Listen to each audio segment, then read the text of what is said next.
Hello and welcome back to the Motorsport podcast. I'm your host Didi, and joining me today once again is my friend and your co-host Vedant.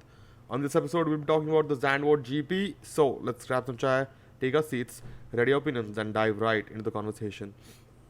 Hello Vedant. Let's get to the biggest issue or the biggest controversy coming out of this weekend, and that was that Yuki Tsunoda denied Lewis Hamilton a chance at a win at the Zandvoort GP through some foul play by Red Bull and AlphaTauri. Now, obviously, the foul play theory has been debunked by many on social media, so we'll not be getting into it. It's been written about, it's already been talked about for the last 2 days. But let's talk about Lewis, the possibility of a Lewis Hamilton win at Zandvoort. Did any point at any point during the race did you think oh, Lewis is on for a win here, and Max might get denied? Well, no, absolutely not. I mean, Lewis was leading the race at some point. He was leading the race for quite a bit, and he was the Mercedes were competitive throughout the weekend. But in terms of winning the race and denying Max Verstappen another win, I never really thought Lewis could do it. I mean, it's not about Lewis could do it, but Max definitely had the pace to catch him and pass Lewis, even if the safety car had not played its part. So yeah. Yeah, absolutely. That is what I thought. Even without the safety car, Max was going to catch Lewis and pass him at some point. And yeah, I mean, yes, like you said, the Mercedes had great race pace, which surprised Ferrari. I think if the Ferrari race engineers came on to the radio and said, that the Mercedes are faster than expected. Yeah. And it is what it is. But it's kind of sad to see, how quickly people jumped on Yuki Tsunoda. But it's not surprising at the same point because, Yuki Tsunoda is in Red Bull's sister team, and someone like Nicholas Latifi, who has nothing to do with, Red Bull or Mercedes, got a lot of was under fire on social media after what happened at Abu Dhabi last year. Yeah. So Yeah. it's not surprising, but it's just a bit sad. Now I know you wanted to talk about Ferrari, Vedant, but what about Ferrari you want to talk about? It was a disastrous weekend. Carlos Sainz did come out and give an explanation, and he defended the fact that it was not an unsafe release during his pit stop. But even other than that, there is. Mattia Binotto is still denying everything. He lashed, he told Nico Rosberg that he's got great people, which I'm not denying. I'm sure Ferrari employs the best of the best, but there is something missing, and there seem to be no answers from anyone in the paddock yet. Yeah, I just want to talk I just wanted to talk about Ferrari because it seems that no race weekend or no race review is complete without a Ferrari bashing, without complaining about Ferrari or anything, right?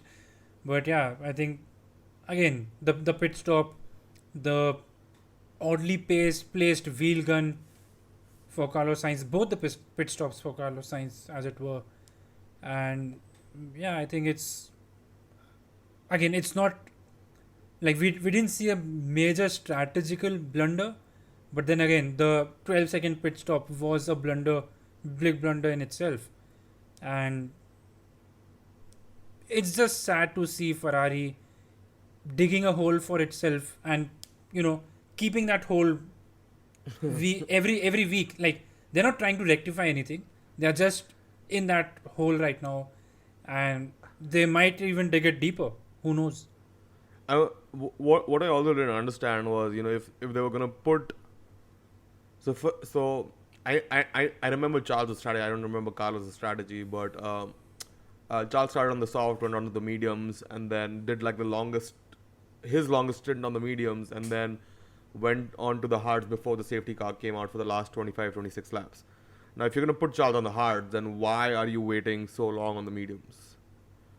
If you're trying to mirror what Mercedes is doing with the race pace, and when Charles is losing time to both the Mercedes, why not just put him on fresher tires and let him, get there? And it wasn't like they created like a tire offset of sorts, or or a deficit, or a tire life offset even, big enough that if the safety car had not come out, that Charles would have been able to challenge Lewis probably, Lewis and George at that point. But yeah, I mean, I'm not really sure.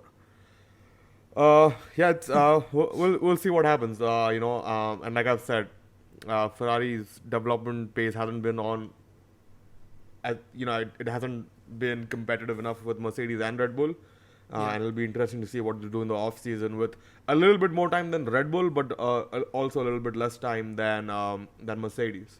So I won't be surprised if next season, looking that far ahead, Mercedes do come out ahead of the Ferrari.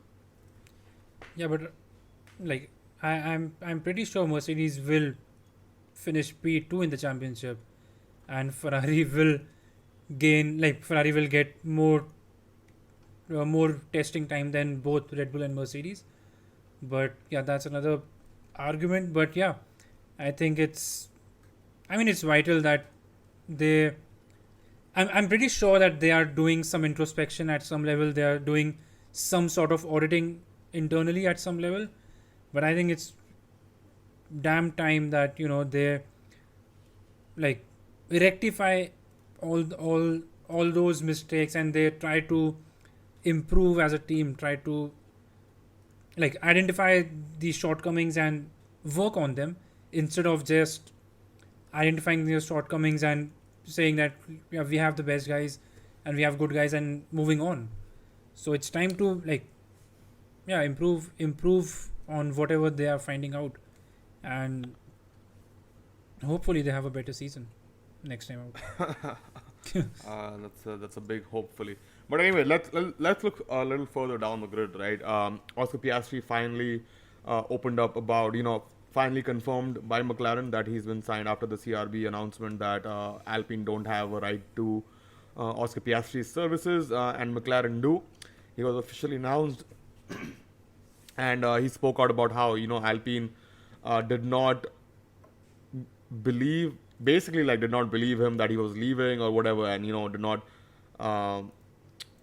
not respect the fact that what he had already informed them about, that he was leaving much earlier than when that Oscar had basically told Alpine that he would be leaving much earlier than when Fernando announced his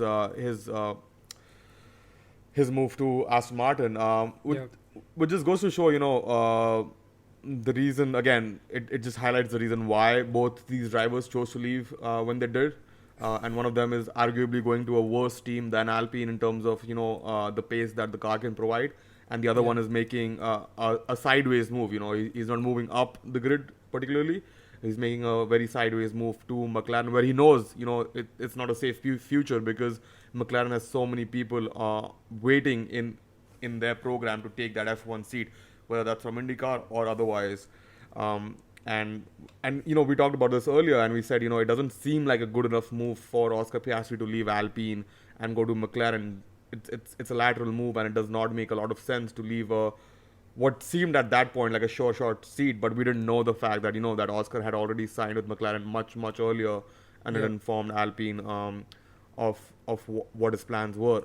Not exactly where he was going, but the fact that he was leaving Alpine.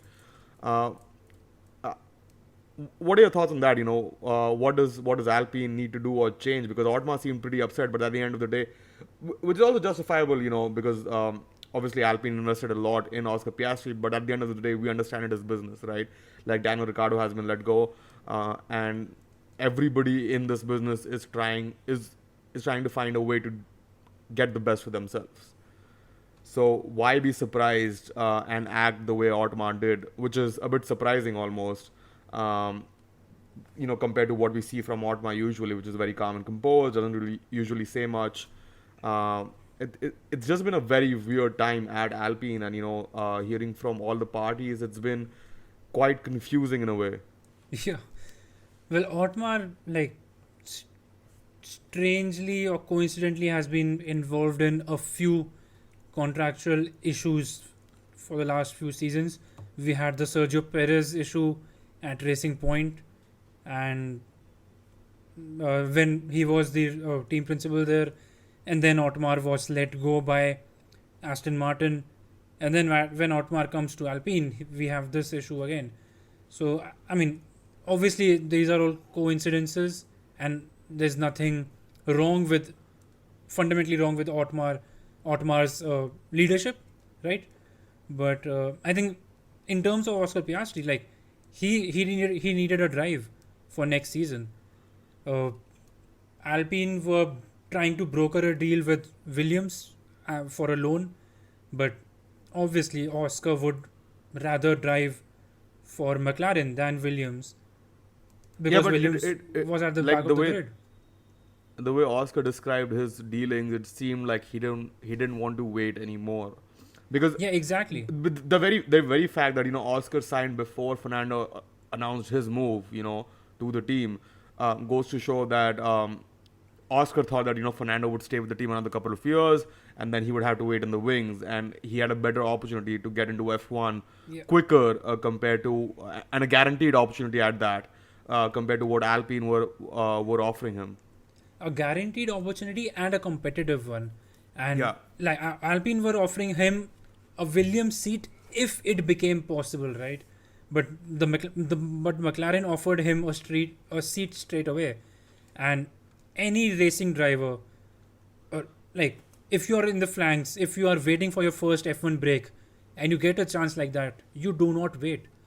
You may have to, burn some bridges or whatever, but you do not wait and you just go for it. And that's what Oscar did. Of course, it was disheartening for Alpine because of all the investment and everything. But then again, if you invest in your junior drivers, like all of these teams do, and then you can't reap that investment in the future, then it goes to waste. We have seen many a drivers. Let's take Christian Lungard for example, right? We have seen him Alpine invest in him for a few years, and then he moved away to IndyCar because there was not a seat for him. So these things happen in Formula One. I think the main reason Alpine is upset is because Oscar, as you said, made a sideways move. Had Oscar Piastri gone to Haas or Williams on his own accord, or gone to any other team which is not competing with Alpine straight away, I think they would have not complained as much as they are. And the Fernando Alonso quitting on them situation has obviously triggered it more.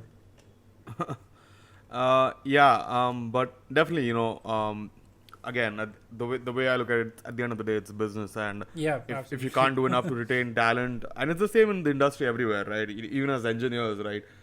Those who are working in all of these teams, if they get a better offer, if they are able to move up, they will take that opportunity more often than not. Yeah. And if you can't retain talent, then that is an issue. That is an issue for the company, not an issue for the individual who chooses to pursue a better opportunity that is offered to him. Yeah, At absolutely. least, at least that is the way I look at it. I mean, obviously there is a component of loyalty, but at least in Oscar Piastri's situation, it was, I think, the availability of an F1 seat and the guarantee of that was took precedence over anything else. But regardless, and I think this is a good segue into the next part, which is I mean, obviously it is getting more and more obvious, and it seems that Pierre Gasly will be released for Alpine by Red Bull if and when Colton Herta is cleared for a super license by the FIA. What are your thoughts on that? A very surprising move Yeah.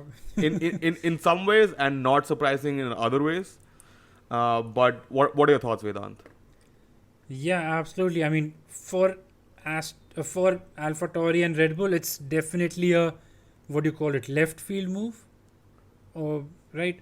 Like you wouldn't expect Red Bull family. Yes, they took up Sergio Perez outside of the family, but then Sergio Perez was a proven competitor in Formula One. You wouldn't expect AlphaTauri and Red Bull Well, to pick up a total outsider to the sport, someone who has not competed in Europe for a long time, basically.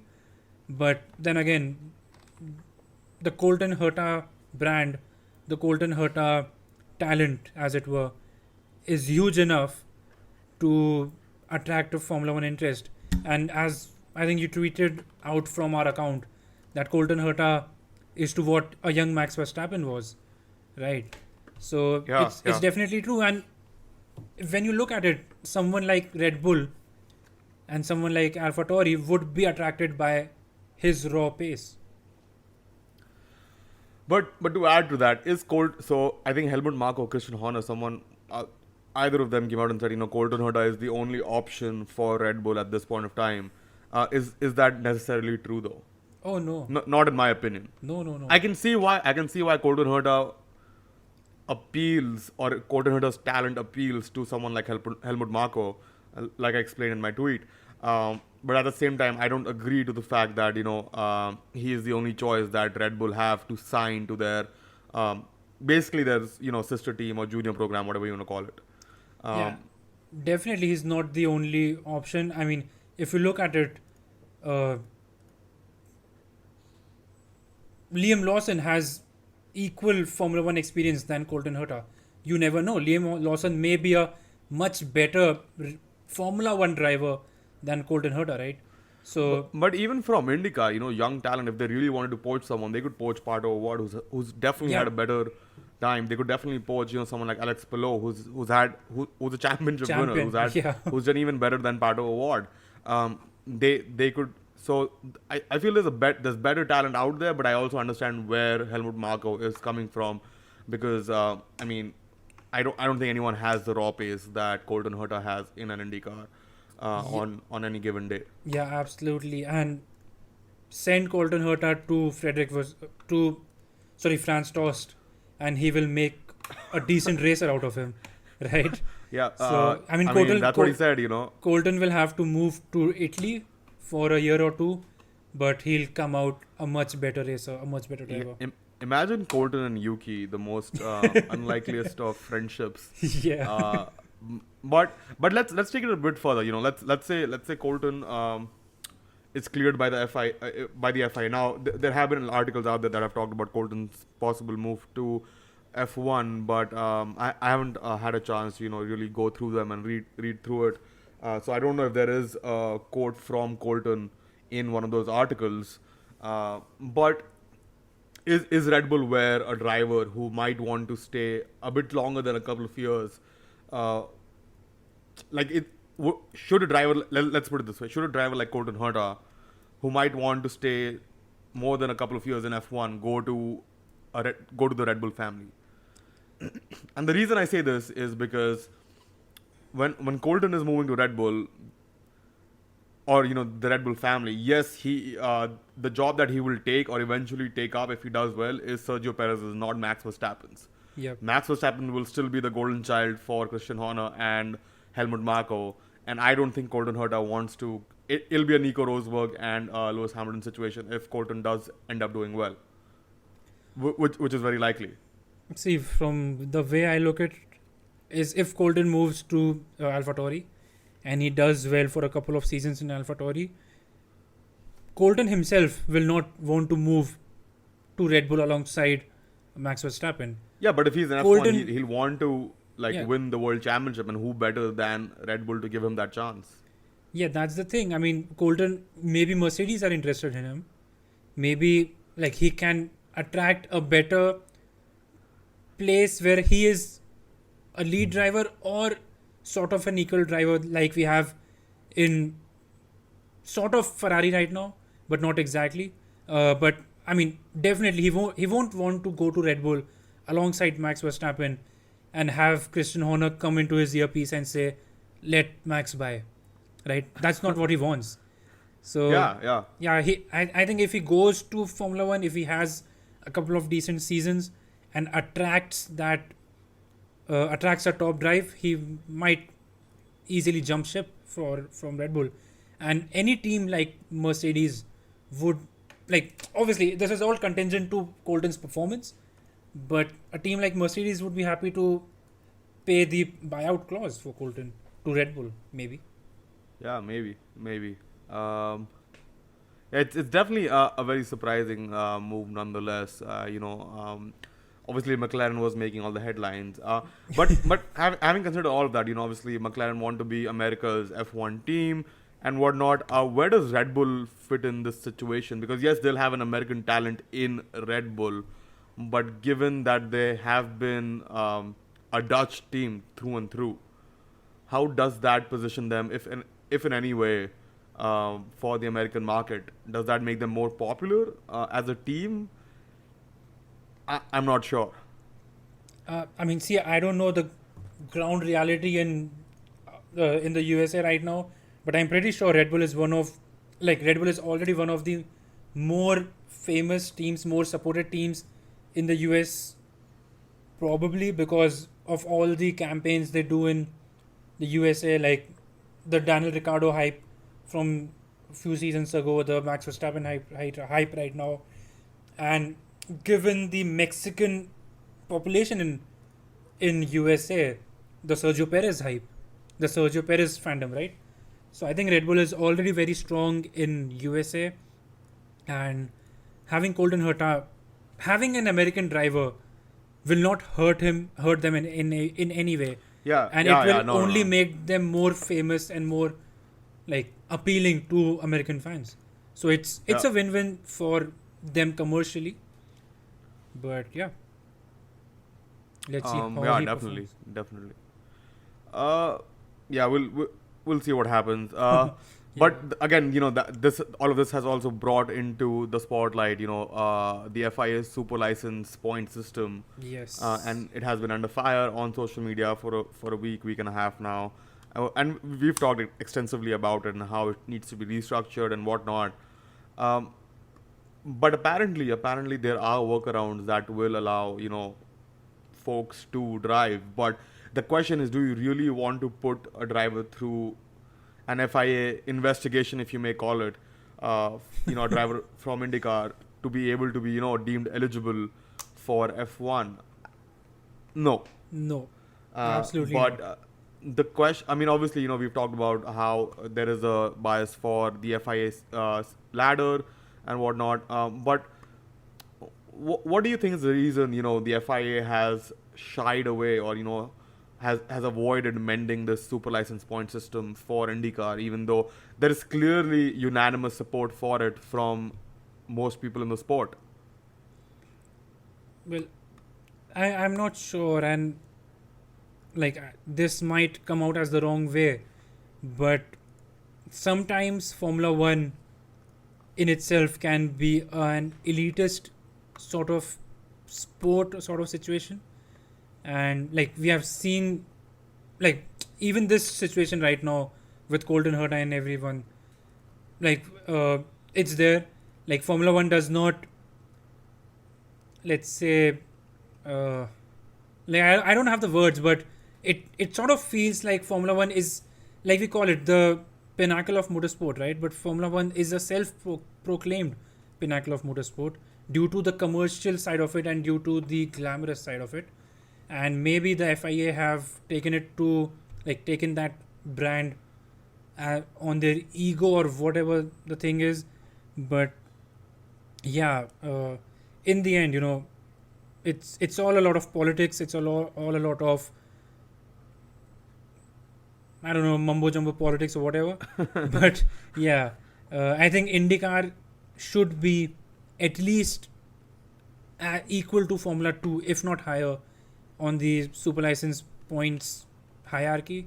Because remember, Formula 2 is a junior series and IndyCar is not a junior series. IndyCar is a full time senior championship with the most competitive four-wheel racing we have ever seen on open wheeler racing we have ever seen. So yeah, I don't know what's wrong with FIA, but they need to rectify it. And yeah, that's all I have to say. Yeah, yeah. That all being said, I received my copy of F1 Manager 2022 last night, and Yeah. I have chosen to fulfill Lawrence Stroll's dream, and I'm becoming team principal for Aston Martin, and we'll see how long it takes me to win them a championship in F1 Manager 2022, and maybe that will give us a better idea of what Lawrence what needs to Lawrence do. Stroll should really Yeah. accept. Expect Expect. from his team. Yeah, yeah. So we'll see. But yeah, that's all from my side. Without anything else that you want to talk about before we wrap up this podcast? Well, nothing much. We did talk a lot about the driver market situation in Formula One. But yeah, onwards to Monza. I'm really not waiting to see. Like, see, the thing is, Ferrari will not perform. That is all right. We have accepted that Oh my god. for a lot of years, and Ferrari won't perform well and whatever. But the fact that they potentially might be using a yellow color scheme Oh yeah, I for almost the forgot about that. for the 75th anniversary of Scuderia Ferrari is beyond my imagination. It's it's so, like, I don't know. I don't have words. It's definitely it pops. It It pops. pops. It is. I mean, it's no surprise though. Ferrari did release their clothing collection and whatnot. Yeah. I think last year, and it's definitely better than all of that, at least in my opinion.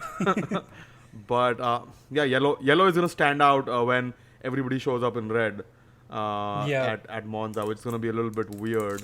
But yeah. But it's the It's- centenary for the circuit itself, Monza. So we will see a lot of celebrations, a lot of, extravaganza and fireworks and all that. So yeah, looking forward to that.